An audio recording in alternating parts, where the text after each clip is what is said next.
mount of this thing? Oh, wow, yeah, you got that? Yeah. And everyone's like, Carrie's crying. I got that mount. But they told me, Kiko told me to roll, and Kiko says, roll on it. He's in charge. I was going to roll. And Mike's like, yeah, you should roll on it. It's okay. I go, well, I think Carrie's really mad at me. He goes, well, he's collecting mounts. And I think he's like one mount away from that achievement where you get all the mounts and you get a special mount. And that's 100, the 100. Is it 100 mounts? Yeah. And I'm like, oh, no. And then Mike was like this, he goes, I don't think he's really mad at you. Maybe, bye. And so I felt bad about it for one day. And then I called my brother and told him the story. And my brother, and you'll appreciate this, Chris, my brother goes, fuck him. And I go, yeah, but he goes, no. Who's your guild master? And I go, Kiko. He goes, what did Kiko say? I go, Kiko said roll. And he goes, did you roll? And I go, yeah. He goes, did you win? And I go, yeah. He goes, talk shit for Carrie. And I go, yeah. So now it's like, we're in Ulduar, and everyone that doesn't play WoW gives a shit. Everyone's in Ulduar, and you don't have to mount up, but it's like, war mammoth.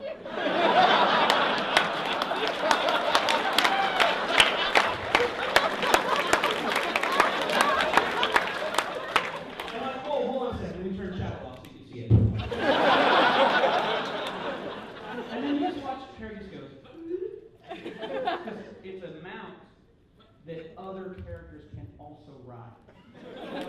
So like you're driving around Dalaran, there's other guys around like, hey, check out, hey. You're like, yeah, Carrie's pissed. Anyway, that was and that's a lot like webcomics. But anyway, so I'm with MPOG and I'm doing it, and the money's coming in, and immediately I get bored. Because this isn't my baby, it's not the comic that is from my heart. And I tell my wife, I want to quit. I don't want to draw anymore. And she says, please don't quit. Please don't quit. You'll go back to that drawing table being empty. I know this isn't your baby, but you really love it. And look, this is what you got. I know that you had this magical strip in your head that's going to be the one. But that's not how it works. This is what got picked. So make it your one. Just turn it into whatever you want it to be. Just start giving a shit about it. Because I don't want to go back to you not drawing. Because you were miserable. And I was like, I wasn't miserable. She's like, please, the drawing table never went away. You didn't put the drawing table away. You didn't put it in the attic. It just sat there and you just stared at it. And then I was like, my mom died. She's like, hey, Mom died. I know her. She's a sweet woman. We have an understanding. We know how we feel. This was years later. But she was right.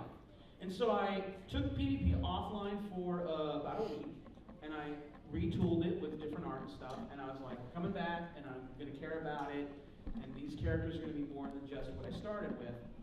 So that was the beginning of moving from, well, video games are getting me attention, so I'll do a video game strip, even though I don't play it, to just, like, I'm going to put what's me into the strip, and then hope it works. And this, I told you that story, so I can tell you this one. How I met Penny Arcade. So I'm on MPOG, and $500 a month is awesome, don't get me wrong, but I just gotten married, and it was go to work all day and then come home and work on this strip, and keep in mind, I don't know my traffic. What I didn't know is that my traffic was awesome. But they didn't want me to know that. They didn't want me to know my work. So they're like, it's all right, that's okay. And so I'm putting all this work into this, and I have no idea how it's doing.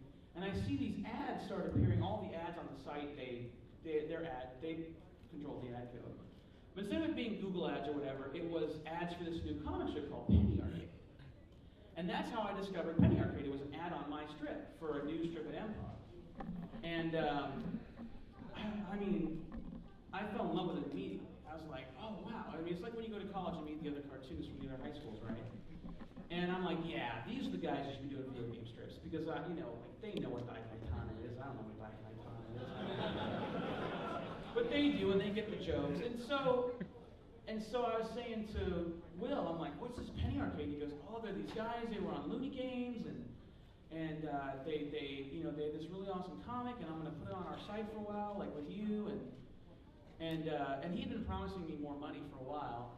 And I said, oh, cool, like for free? And he's like, oh, no, I'm paying him.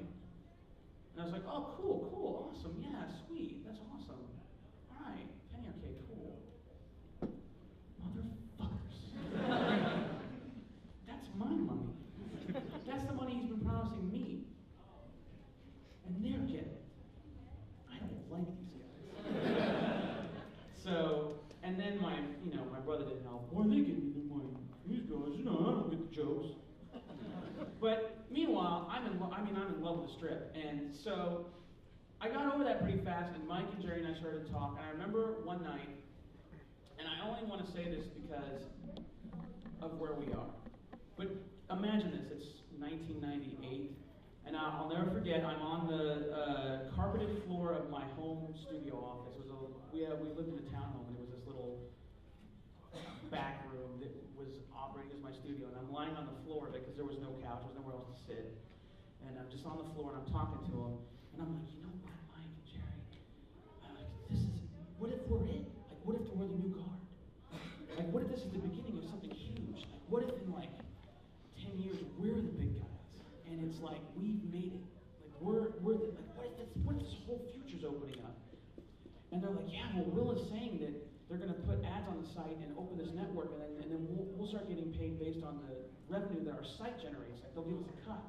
Like, we could do it for a living. Like, we could quit our day jobs, because Mike was working at like Circuit City or something.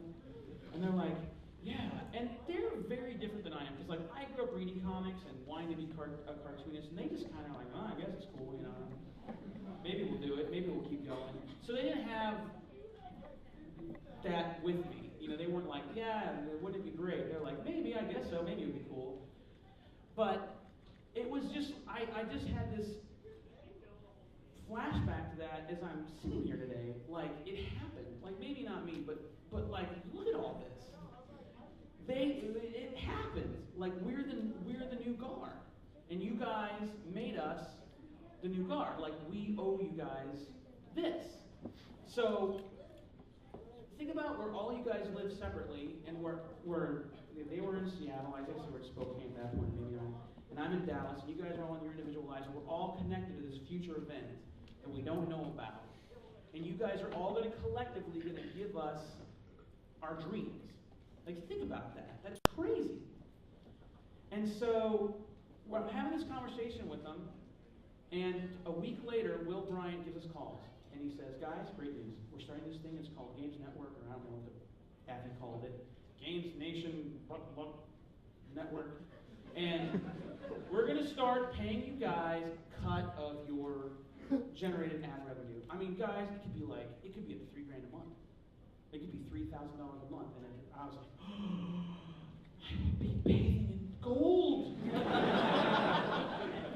And so my wife was leaving to go visit California with my dad. They were going to go to San Francisco. She was going to meet my family that she had not met yet. I had to stay with the dog and stuff. She left, and I called her, like, Angie, I just got this letter. They're going to do the thing with the network. If I make $3,000 a month, I can quit my day job. I can be a cartoonist for real, for a living. And she's like, oh, I'm so proud. Here's your dad. And my dad's like, I'm proud of you, son. I knew you can do it. And my Uncle Bill's like, this is going to be wonderful, Scott. I'm so glad. And I'm like, oh, yes, it's finally going to happen. And Will's like, we're sending the contract over. Just look it over. And the contract comes, and it's like, okay, so here's how it works. You sign this contract. We own your website. We own your comic strip.